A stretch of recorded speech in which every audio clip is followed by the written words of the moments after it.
Hello everyone. Let me pull up the chat.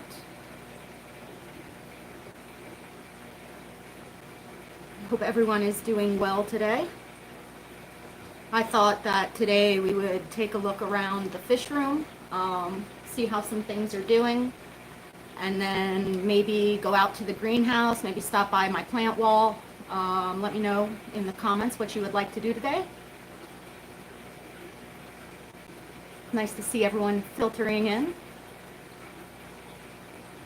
It is supposed to be amazing weather this weekend, so I'm super excited. It means I'm going to move all of the plants into my yard tubs and get those filled up finally. This spring has been pretty strange as far as weather goes. It was super mild, and then it got super cold. We actually even had a frost warning.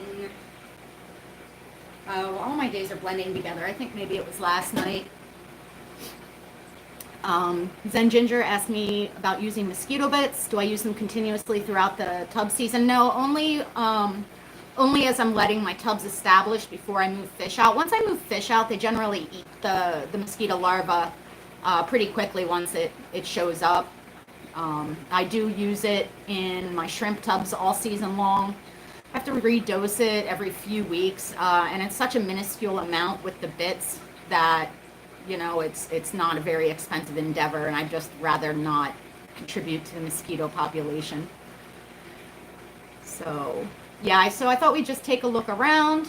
If you guys want to let me know in the comments what tank you'd like to see first. I did put food in some of them, but then I got distracted by something shiny and didn't finish.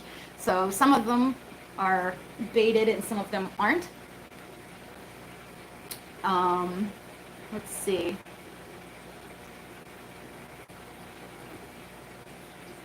How are the wild bettas? We can take a look at them first. Oof, if I don't run into anything. As you know, so these are the Maha Chiensis. This pair got in a huge fight, and the male got beat up a bit, but they seem to be doing fine. And this dude is in perpetual breeding dress. Not sure if you'll be able to see, but in that middle pod, there's a little betta embellus poking its nose out. So everybody's doing well. The Scrapscape is ready for fish. I have to figure out what I want to put in it. Maybe that'll be a video for this week. Not sure yet. Here you can see the honeycomb catfish doing what honeycomb catfish do, which is frenetically run everywhere. They're so stinking cute though. Oh my gosh. Also in this aquarium is a sizable quantity of Hystatus and Pygmaeus cories that seem to be invisible at this very moment, but you'll have to trust me that they're in there. I don't know where they are at the moment. Oh, they're back in the weeds. Can you see them in the back there? There's little tiny pygmy cories. Yes, I have bred the honeycomb, Zachary.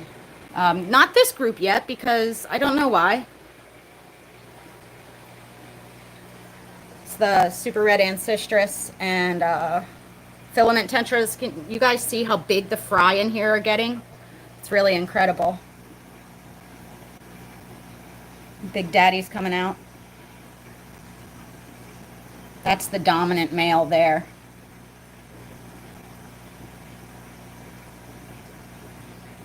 Over here we have Daisy's rice fish and Ginga rubra, which are guppies that are stunningly gorgeous. Look at that male. Holy mackerel, is he sexy. The rice fish too, but that guppy male though. Sharon asked if I've bred Gastromyzon. I have. Down here, whoa, almost dropped you guys. Down here we have the goldfish tank. You can see that they are putting on size rapidly. Everybody's getting along really well in this aquarium. I still need to get more fish for it, but you know, someday. for now it's a pretty happy tank. Here are the groups of natives that I picked up, which are the flagfin shiners, the rainbow shiners, and then there are teeny tiny pygmy sunfish in here, which I need to move outside. These shiners will be quarantined for a few months and then added to the Hillstream. The tank that was behind my office chair. The big boys?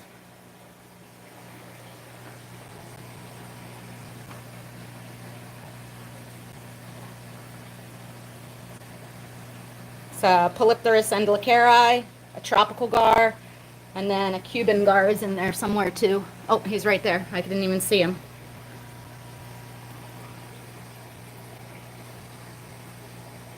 So yeah, big boys are doing well. I need to get into this tank to work because this Physidens is just, I mean, there's probably, gosh, I don't even know how much Physidens in here. And it looks really cool moving in the current, but it clogs up my filter intakes. So I need to get in there and pull some of it out. Let's see. Nano's still going. This is the sand tank.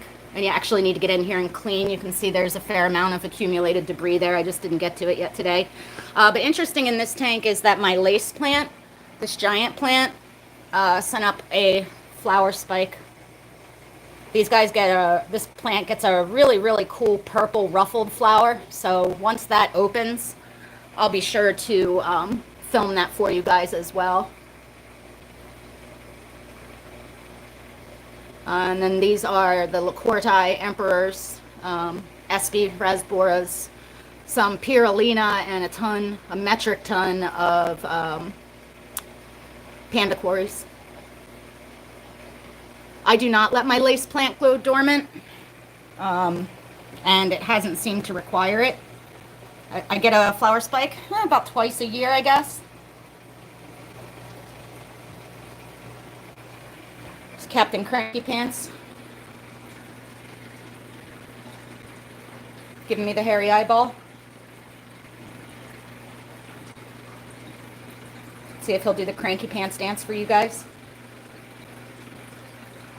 He might not. Sold guy. I love him. He's sort of doing a little wiggle for you guys.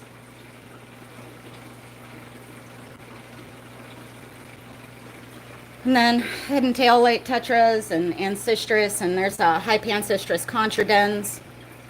There's also a pair of cribs.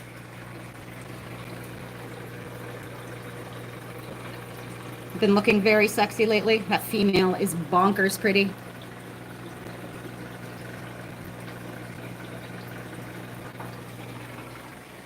And on this side,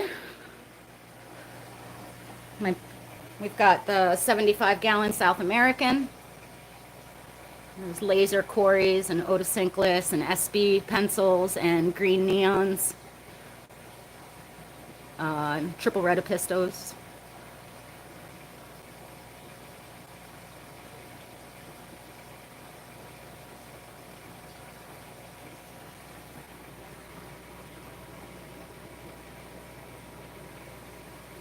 Everybody's doing well in here too.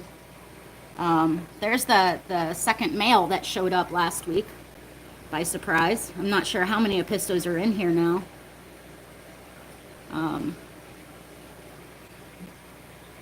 Yeah, there's the barred pencilfish are my favorite too. I saw that creep by in the comments. So yeah, and then of course we have the Hillstream. Sorry about the ring light. It's a Soelia there, some of the Cobitus loaches, Stiphodons, Rhinogobius. Check out how this giant willow moss has just taken over too. And of course we have my shiners and my Kyathit danios, white clouds. There's a few bamboo shrimp in here, a bunch of gastromyzon. I'm going to be moving some of the SEW01s that that are breeding in quarantine into this aquarium. It's one of the little gastromyzons. There's also a metric ton of coolie loaches that are breeding in here. Wiggle, wiggle, wiggle. The maize face are starting to get really pretty, that rhinogobius that's hovering there. Some of the males have this really intricate coloring on their cheeks that is just beautiful.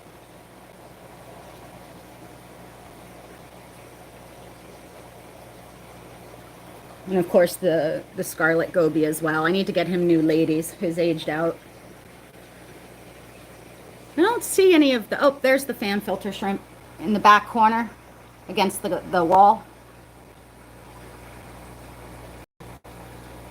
Hey, Sean from Guapa. How you doing?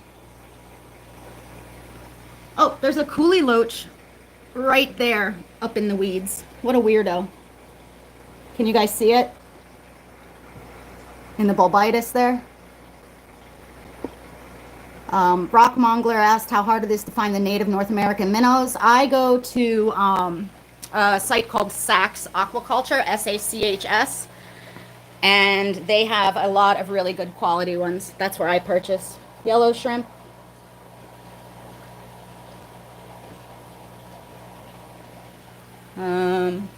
White clouds. Shellies.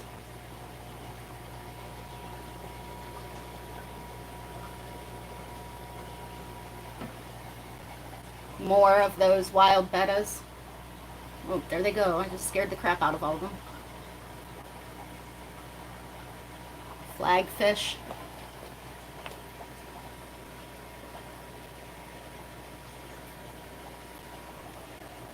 Red rillies and tiger shrimp. More shellies. Cherry shrimp. Cherry shrimp. I don't remember what's in here. Wild endlers and L something or another's. More Livebearers, and my Azaline Spixie snails are in here. More, a different strain of wild endler and more high pancistrus. Another strain of white cloud.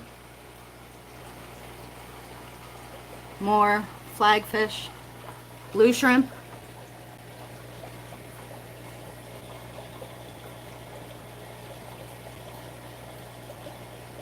These guys are doing well. Getting ready. I'll probably move these all out to the greenhouse in a week, or by the end of the week. The Soelia SCW01, my brain. There's a metric ton of these. I know a lot of you guys have been emailing me about these.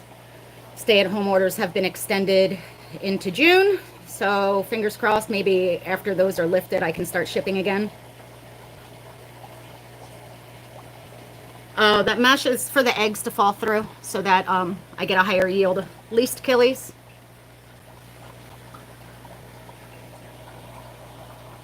These will go outside. White cloud fry. And Coreodoris fry.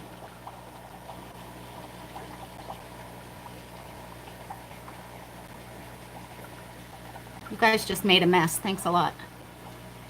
Oh, and CPDs as well. I just saw one of them. Some killies.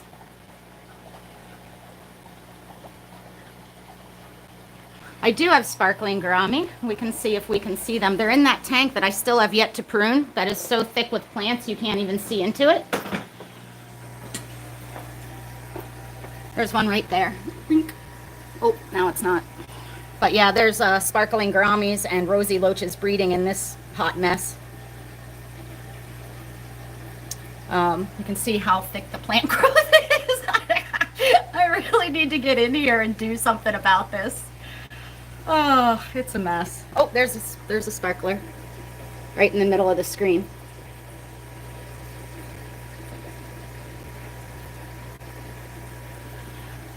And then this is the black darter tetra tank. And again, the algae scape. So yeah, that's what's going on down here. Do you guys want to, what time is it? Let me see.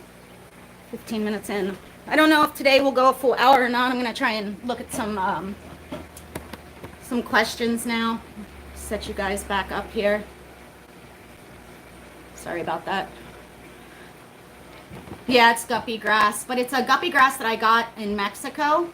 So it's not your standard guppy grass. It roots really firmly. So it's kind of interesting. It's a good number of gobies to keep in a 180. It depends on so many factors. Depends on what kind of gobies and the setup of the tank.